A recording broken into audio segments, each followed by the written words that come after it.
Positioning also becomes a lot more complex because while we had some reprieve on the last chapter of no angulations, I'm sad to say the return to angulations have come back in returns.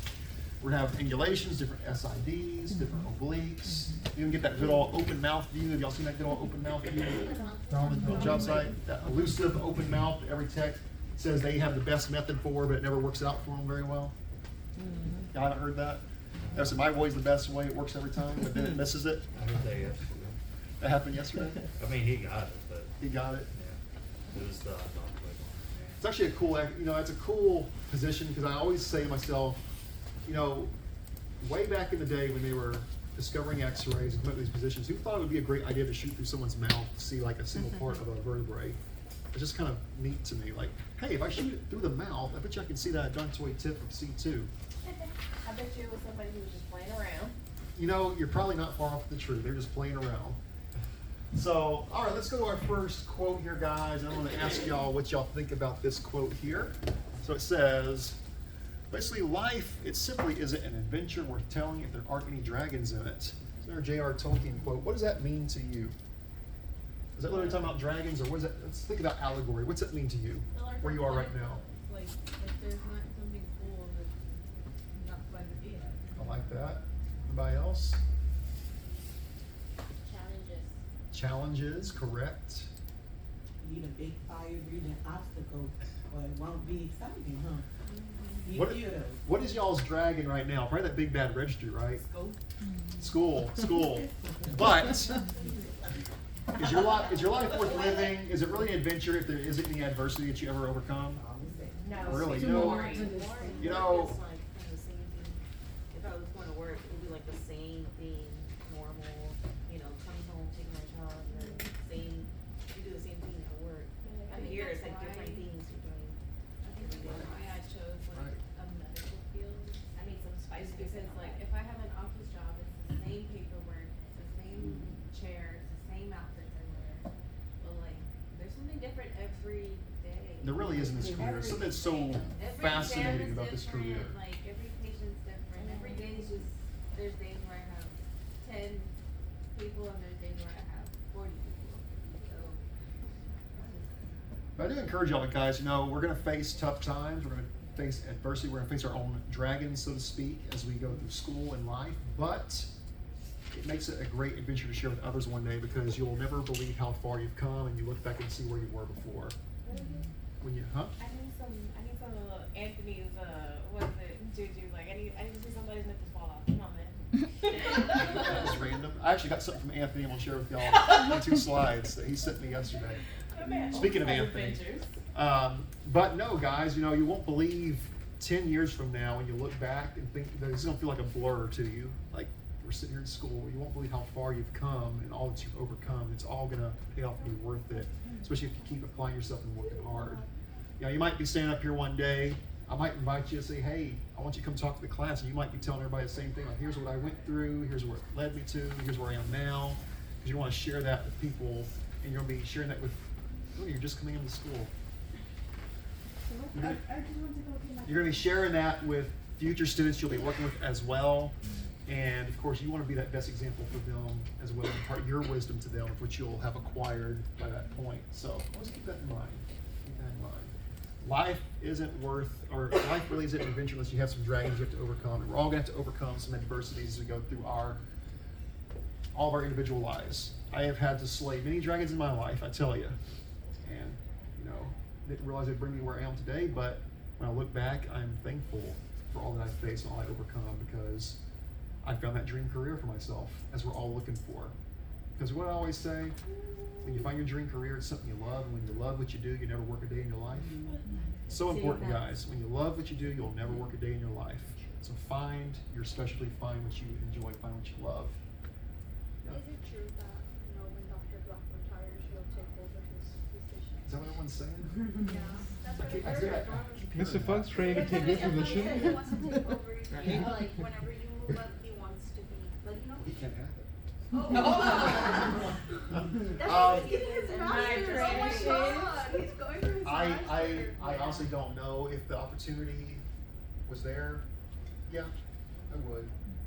You know, I've learned, you know, when a door opens and it's an opportunity, you Yeah. take it. But we'll see what happens. We'll see what happens. I don't know. We'll see. Well, Mr. Simmons gonna be really harsh on Girl. You know he's actually a really big softie, right? Yeah. Yeah, he is. He can be He a loves you little guys. spicy. He No, loves he you can be guys. spicy though. Sometimes he's spicy. He can be and spicy. All right. He's like, Let's see what happens, guys. I don't know. Well, I wouldn't say no to it, to answer your Well, question. good luck. Thank you. That's, You can. of course. You do anything you put your mind to. All right, so like I said, guys, we are going to be dividing this chapter up to C and T first. The second half will consist of L spine, sacrum, and coccyx, which has its own number of exams as well.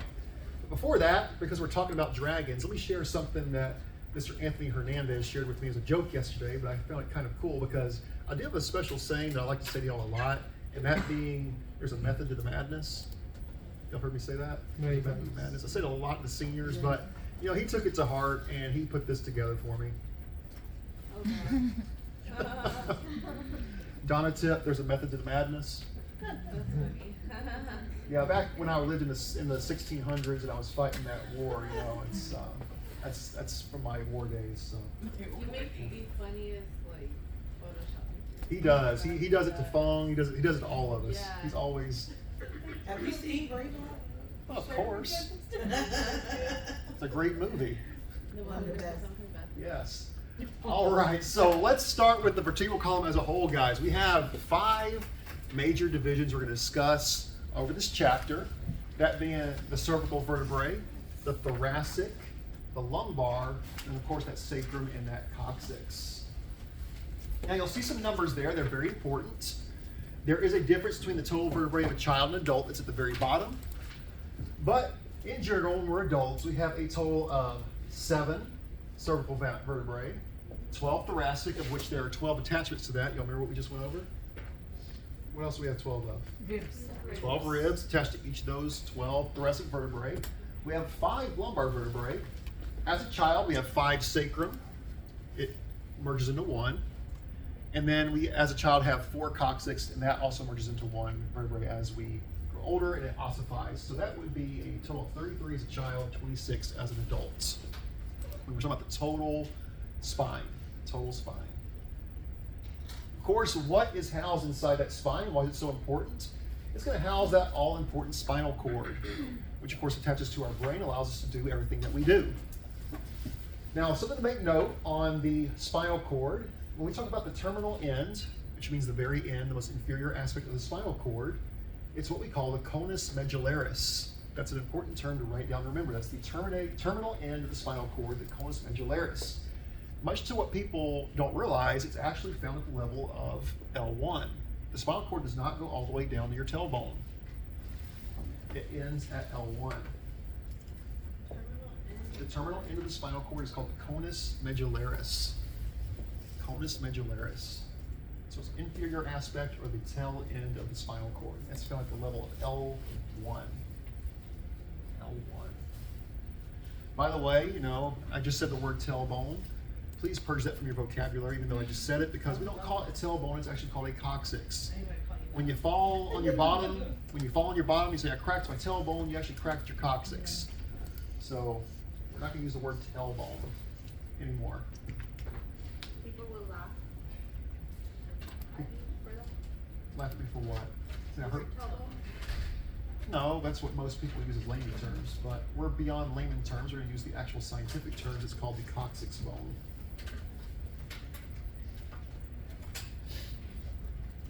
And of course, you'll notice on that lateral view, as we travel down the spine, it has convexity and concavity, depending on what part we're looking at.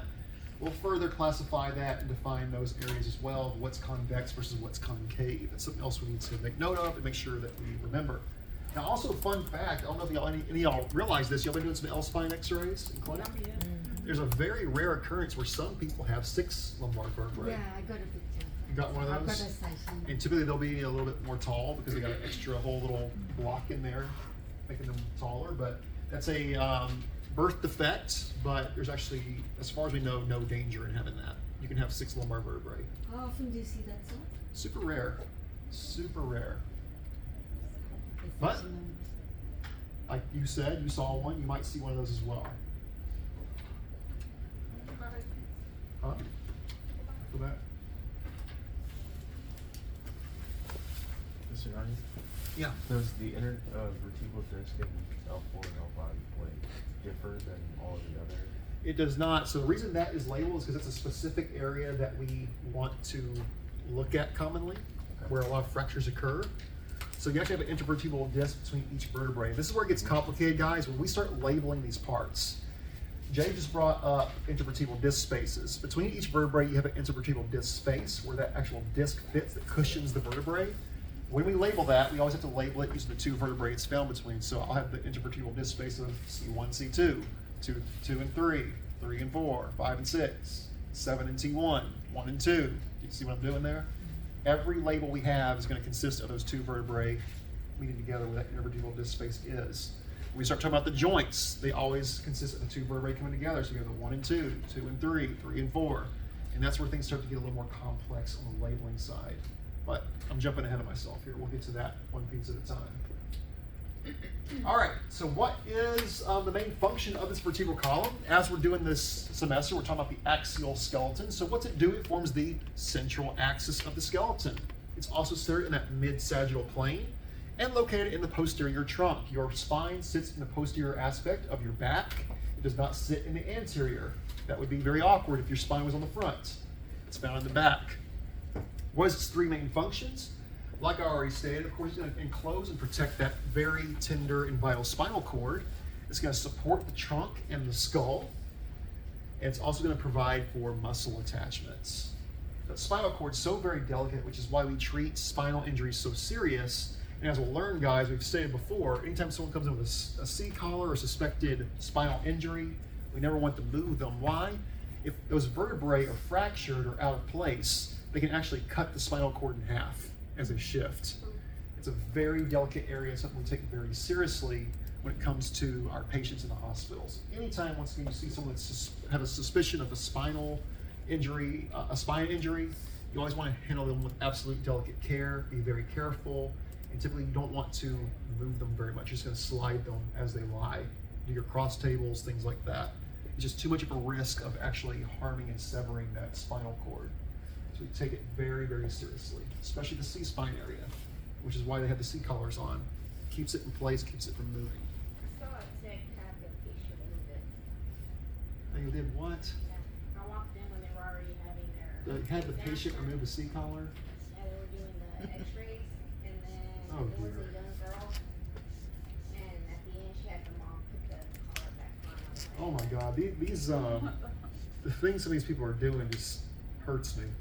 That's a very bad thing, guys. Do not ever in your career do that. You can lose your license for that. If the wrong person saw you doing that and turns you in, you would lose your license. That's a big no-no. You never take C-collars off. Only physicians and nurses, once they've been given the clearance, can do so. Period on that. I don't care what the tech tells you, you cannot do that. So even if they're coming into the clinic, how does Yes, that do work? not touch that C-collar. Do not. I don't care what they tell you. Do not put yourself in that situation.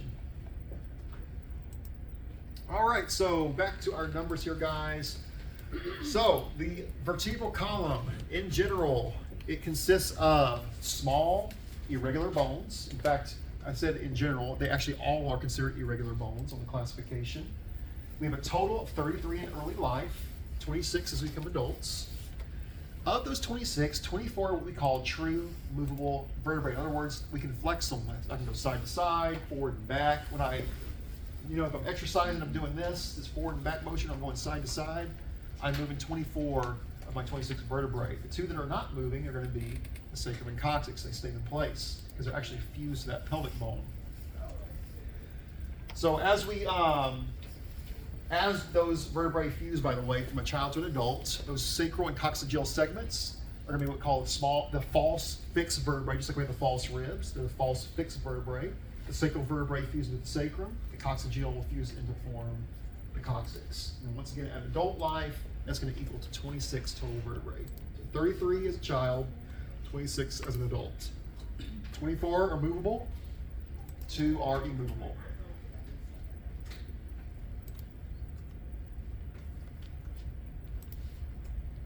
Which ones aren't moved? You said. That's gonna be the sacrum and the coccyx. Okay, thank you. That's moving around, you wanna get that checked out. Means your pelvis is coming dislodged, so that may not end too well for you.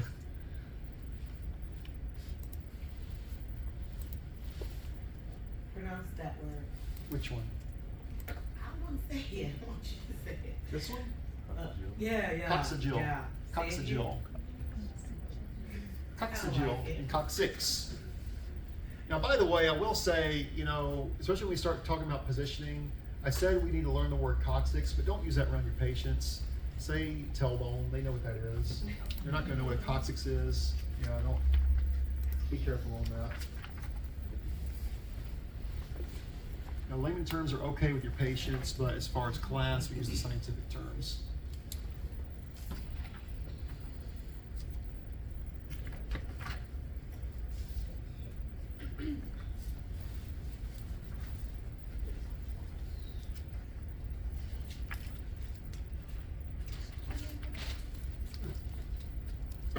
Still writing? Sorry.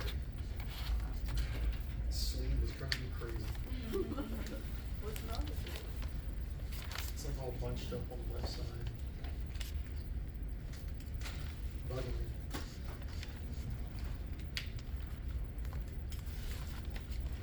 We good? Move on? All right, so there's our 5 groups. Once again, color-coded nicely for you. Make sure you make note of those 5 groups. And of course, once again, how many are found in each. 5 groups according to the region they occupy. Of course, once again, there's the cervical, the thoracic, the lumbar, the sacral, and the coccygeal. Unless it's specified, we're going to go with the adult numbers. So once again, 7C, 12T, 5L, 1S, 1 coccygeal. For those numbers, and for a total of 33. 26. 26 for adult. 33 is for a child. Oh, yeah. 26 for adults. Once again, unless it's specified, we assume for the adult numbers.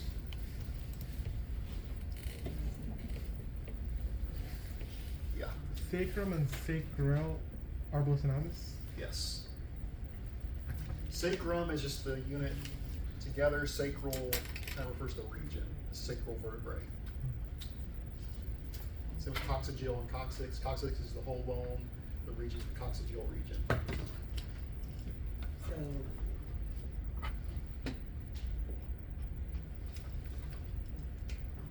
One sacrum, one As adults, coccyx. you're separate as a child. They fuse. All right, so talking about those curves now. So we have 4 major curves that arch anteriorly and posteriorly from that mid-coronal plane. The lordotic curves, which is going to be the lower region where the lumbar spine is, the lordotic curves, they convex anteriorly towards the front. Kyphotic, which is on the T-spine region, the kyphotic curves are going to concave anteriorly. If that doesn't make sense, I got some pictures to show you. And I'll just write that down. Lordotic curves convex anteriorly, kyphotic curves concave anteriorly.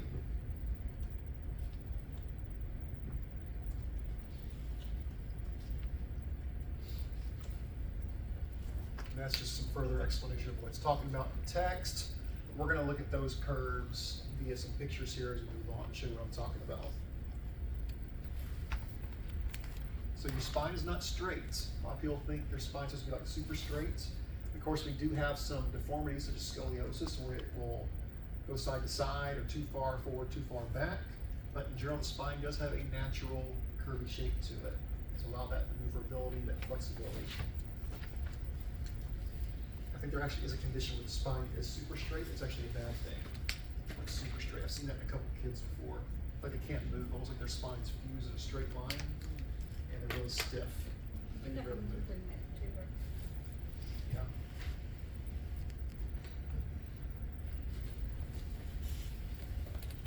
Yes. So when someone says they have back pain, they're referring to their spine.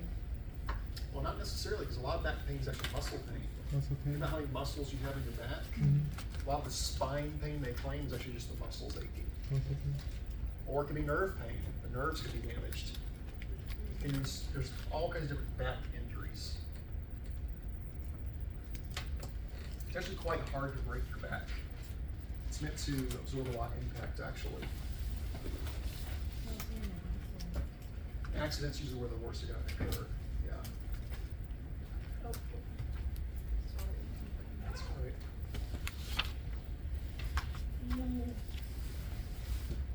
Yes. So when you say like straightening out, would that be like reversal of the lordotic curve?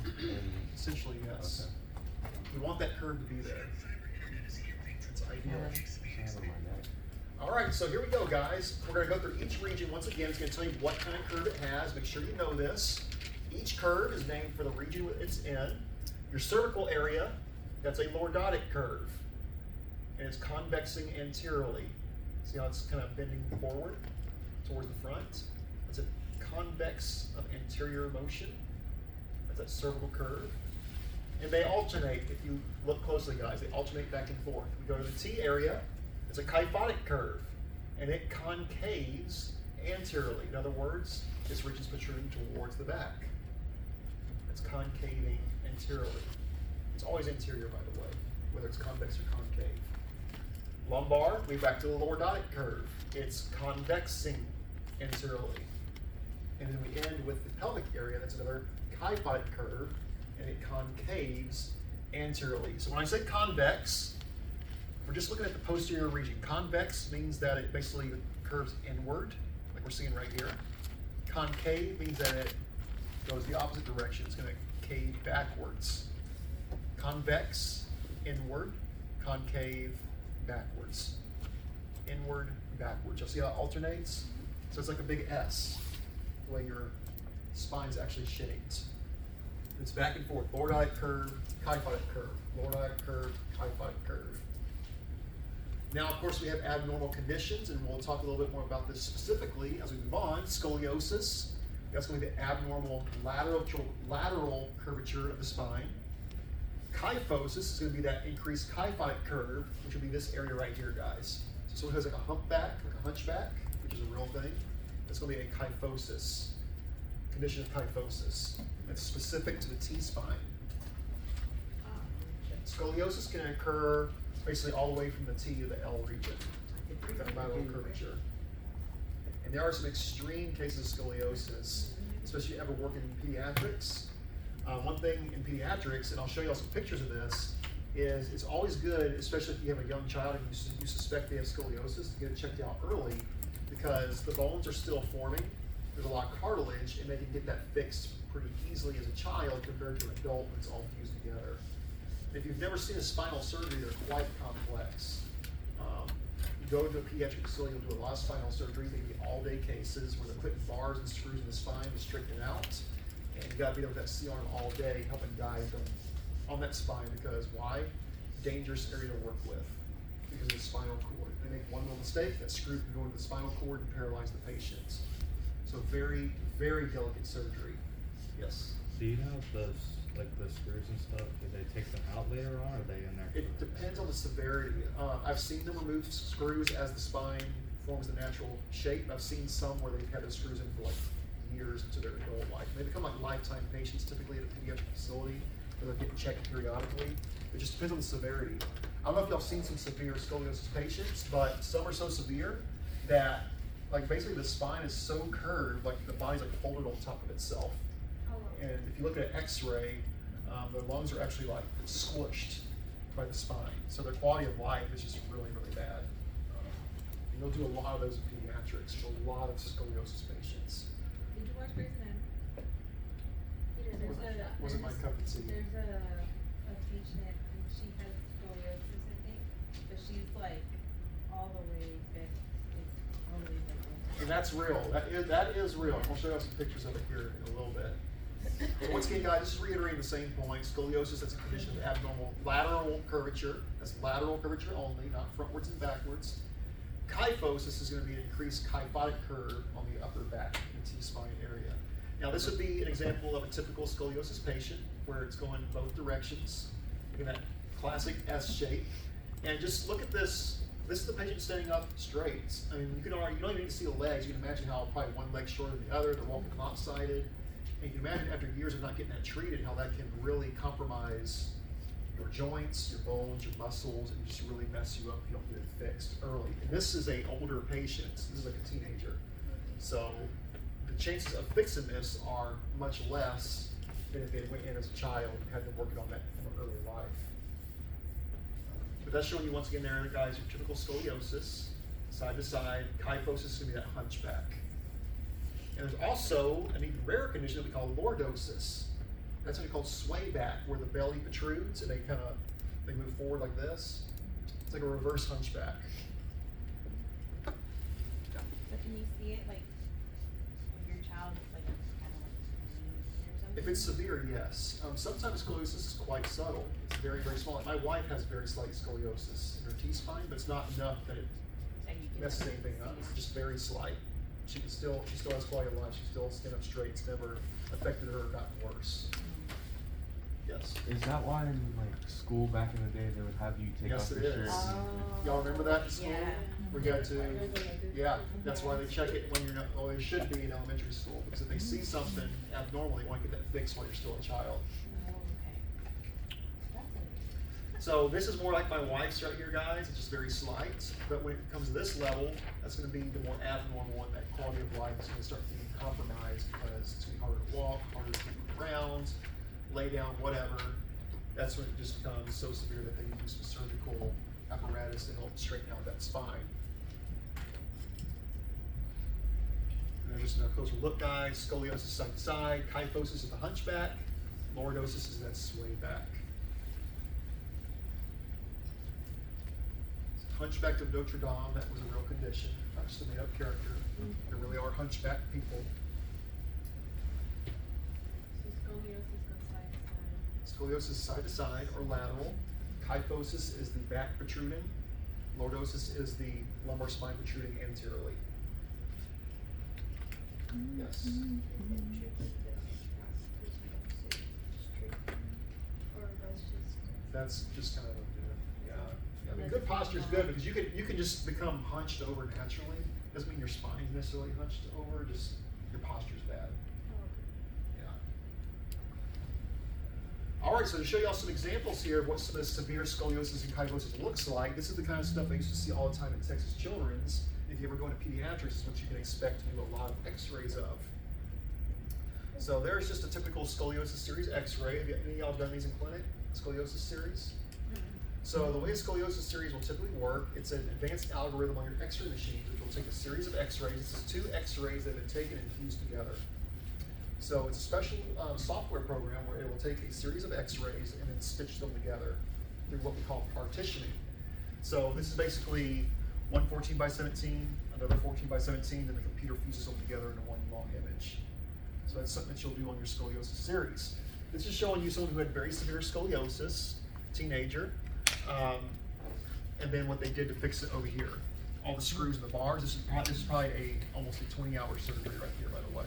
These are very long surgeries, and we go in with the C-arms and we help guide these screws and bars as they put it through each vertebrae. And as you can tell, once again, it's a very delicate surgery because one small mistake, you end up hitting the spinal cord and you just paralyze them for the rest of their life, or worse. So I would not want that job as a surgeon. I don't care how much you pay me. No, no, no, no. That's a female. That is a female patient, yes. Wires rolling. Yes. That tech did not do what they're supposed to do for that exam. Yes. And they're best to be done PA, right? For scoliosis. Like the X-ray. Is it best to do? Actually, for a scoliosis series, we typically do it AP. Okay. Why is the spine closer to the IR? Okay. It reduces the OID. There's another case of a more extreme scoliosis patient. That's the picture I showed y'all before. But we showed you some more severe cases right here of how bad it can get. So this is someone who had severe scoliosis and they added the bars and the screws and looks significantly better, wouldn't you say? This is an example of the kyphosis hunchback. And this is after many surgeries, not perfect, but a lot better, And this is where the scoliosis gets so severe. I mean, I would walk in patients like this and they just folded over in the bed. And they can't even move. They're intubated because they can't even breathe. Because as you can see, look at the lungs. Low quality, the lungs are being squished. Everything's just getting messed up. I mean, the ribs are deformed, everything's misshaped. This would be a massive amount of surgery to fix this. And even then, it wouldn't be perfect, but they could still somewhat improve the quality of life. that patient. Yes? Would patients like that have to look into organ donation as well? Like, It depends if the organs are damaged. So you can imagine a lot's getting squished in there and messed up. And as they straighten that spine out, they would have to, that's why I said this would be a massively complicated surgery. They have to be looking at everything to make sure other stuff isn't being damaged. They need to replace like a lung, what do they need to do? They won't know until they start operating. That's what a typical surgery is gonna look like right there, guys. Have y'all seen any spinal surgeries at all? Yep. A few of y'all? Very gory surgery, by the way. And one thing that always amazes me about spinal surgeries, it's a little hard to see this picture, but you feel your back right now, and you can feel your vertebrae on your back. But when you start cutting that tissue away, there are so many layers there. It almost feels like there's nothing there. Like my bone's right there, but as they start cutting it, they go through layer after layer after layer after layer. Then they open them up like they fillet a fish. It's like a fillet person, and they just open it up, and that's what it looks like right there. All that tissue, there's the exposed spine, and they start adding these bars and these screws into each individual vertebrae. You're there with the C-arm doing APs and laterals, so they can guide that screw and make sure it's in the correct spot, make sure it's actually in the vertebrae, not the spinal cord. So it's back and forth, and these go on for hours, all day surgeries. So they'll leave these bars in for a while. This is actually a series of surgeries, by the way. That's whenever it's at the best point right there. They'll, as the child grows, they'll be making adjustments to those bars and those screws as everything begins to ossify and keep straightening it out, straightening it out, straightening it out until it's as best as they can get it. So is there a chance that it'll go back to the way it was? You know, like if you don't wear your retainer? So that's where some of y'all said that they keep it for their whole life. In severe cases, they probably will keep those bars in for the rest of their life, but the more minor ones, they can typically remove some of the hardware and they'll be fine. And did y'all see this? Look how severe this is. This is a combination of scoliosis and kyphosis on this patient. Look at the legs. You can really see how it's just kind of messed up, deformed that body. Look how long it is. Now, why does the legs look so long in comparison to the torso? Because the torso is like scrunched up because of the kyphosis and the scoliosis combined. I have a question. Can you be born with this? You can be born like this, yes. They can be born. Yes, they can. And it- Typically, as they develop, it will start doing the weird stuff. I have seen infants that are all, messed up. Yeah. There's an extreme hunchback once again, and I mean, just look. This just looks painful. I mean, I know the picture quality is bad, but I just can't imagine. It just seems so painful to me. That's a CT, by the way, a 3D CT of what his spine looks like. Look at that. So, I have a question, when they're recovering from like, you know, like a open back surgery, and you have to do an x-ray, how do you do it? Like you take them, So typically, even like in the recovery room, so typically they'll come into the recovery room prone, and you'll do the tray underneath the bed. okay. Yeah, usually those beds will have a tray that you can put under it, and you'll shoot it like that. Oh. And you'll do a cross table lateral. I hated doing those x-rays, by the way. I used to hate, because the way it used to work is that you would do your C-arm exam. At the end, the doctors always want what they call their plain films. So you come in with the portal machine, and the patient's draped with all the surgery gear. You can't see anything. They have everything covered up because they gotta keep from cross-contamination. They have to put the tray under the patient, and they have to do what I call sheath bind. You have to hope that the surgeon told you the right spot. You gotta hope and pray your cassette's in the right spot, and hope you got that spine on the x-ray. That was the blessing of digital technology. When I first started at TCH, we were still on CR, so you'd have to shoot your film and then run back to into the room and develop it with the CR. And then I remember my heart would just sink if I missed it. I'd be like, oh God, it was Dr. Hansen. He's always so grumpy. He would always get so mad when you do a repeat. Like, I'm sorry, I gotta stop the surgery and shoot another film because I missed it. He's like cussing you out, freaking out. But then Dr. Phillips, he was really nice. He'd always help guide you where you need to be. And I've had more success with him. But then, of course, the digital technology, you can see right then and there whether you got it or not. You can make the adjustments you need while you're in the room. And Dr. Phillips, he used to always cover up the back that was open for me, and he'd put a cloth over the open area where he wants me to shoot the x-ray, and he'd draw a smiley face on it. He'd like, shoot right there. So he'd always help me out. He was a really cool doctor. Is he still there? I think he is. If your kid ever needs a surgery, Dr. Phillips is a really good doctor. Really good doctor for ortho stuff. Stay away from Hanson. He's a crackpot. I'll be like, oh. He works very angry. I'm like, give me the other document. It's another example of that hunchback right there, guys.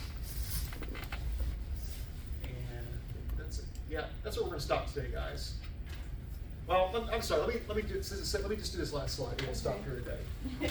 All right, so 7 of 7. Yeah. So vertebrae, they're going to be separated by once again those intervertebral discs, or those composed of what we call fibrocartilage, and they actually function as cushions for your spine. If that was not found between your vertebrae, those vertebrae would grind against each other and erode. And some people, they do have erosion of those areas of their spine. It causes a lot of pain. If those disc spaces become compromised, those bones will begin to grind against each other and actually file each other down. And of course, it can end up damaging the spinal cord because that cushion's not there anymore. Now, each disc has 2 major parts.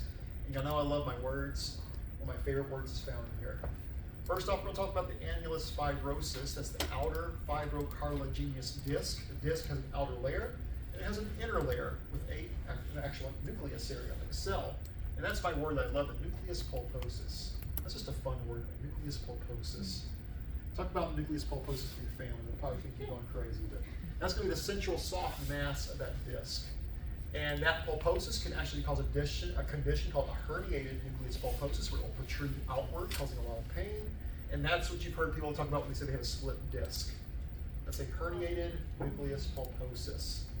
And that can result from improper body mechanics, be very painful. If you work out a lot, anybody here work out a lot?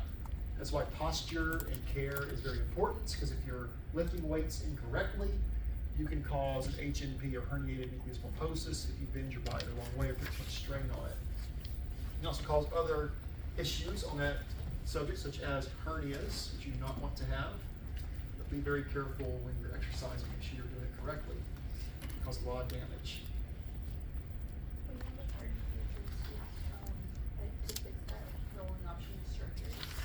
So yeah, they can do surgery to put it back into place. It just depends on how severe it is. Yeah, nucleus pulposus. I guess I'm the only one that likes that word, but I think it's a fun word. Yes.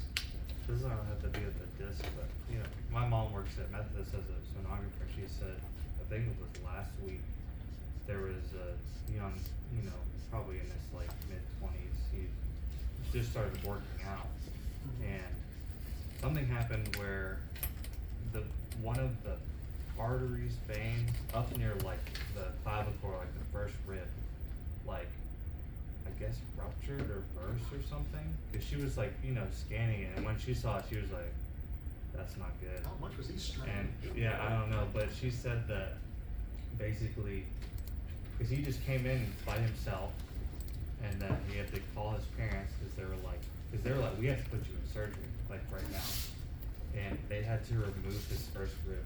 Oh wow. Yeah, and so now he's just not gonna have his first rib. That's crazy. So guys, yeah, exercise with care. It's very important. You know, I'm sure your mom's seen this as well. Another thing that happens to a lot of men in particular, if they have a very laborious job, they lift things incorrectly, and especially your weightlifters, if they're bench pressing and doing things incorrectly and straining, you develop what's called an inguinal hernia. And what that is when the bowel basically falls and protrudes into the testicles and causes them to swell up like a balloon. Very painful, very, very painful. So take care how you're working out. Are you gonna pop arteries, or are you gonna end up with bowels falling in the wrong spot in your body? Bowels falling Not into the wrong bowels. time.